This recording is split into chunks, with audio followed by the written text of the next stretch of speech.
Looks like just another deadly missile, doesn't it? But if you look closely, you'll notice something a little different. For more than 3 years, Ukraine's fight for sovereignty has pushed it to expand domestic weapons production. This time, though, they've added a touch of color. Introducing the Flamingo. Don't be fooled by the name or its appearance, because the destruction it brings is as devastating as any other cruise missile. At 6:10 on August 30th, as the sun was rising, something unusual was completing the scenery. From the Odessa region, a Flamingo strategic cruise missile lifted off.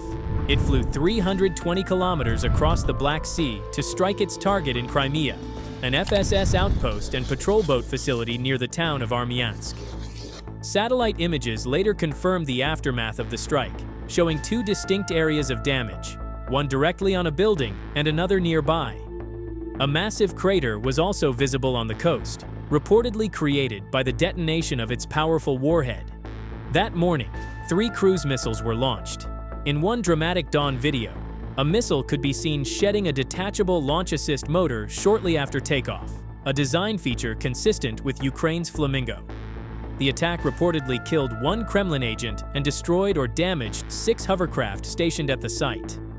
While it's unclear which vessels were hit, FSS border units in northern Crimea typically operate a 8 Kivas hovercraft, which carry up to 8 personnel, and a 25 PS hovercraft, capable of carrying between 30 and 50. The Flamingo missile was first revealed on August 17th, when Associated Press photojournalist Yefrem Likatsky published photos of it on Facebook. According to available data, the Flamingo carries a massive 1,150-kilogram warhead, powerful enough to inflict severe damage on heavily fortified military sites, infrastructure, and other high-value targets.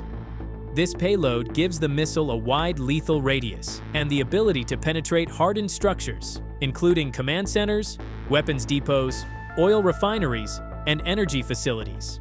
With a range of more than 3,000 kilometers, the Flamingo provides Ukraine with true strategic reach, enabling strikes deep into Russian-controlled territory or across contested zones without the need to position launchers near the front lines. Designed to withstand Russian electronic warfare, it can cruise at speeds of up to 950 kilometers per hour, making it difficult to intercept. But where does the name Flamingo come from? It turns out the first prototypes appeared pink due to a factory error, and the name stuck.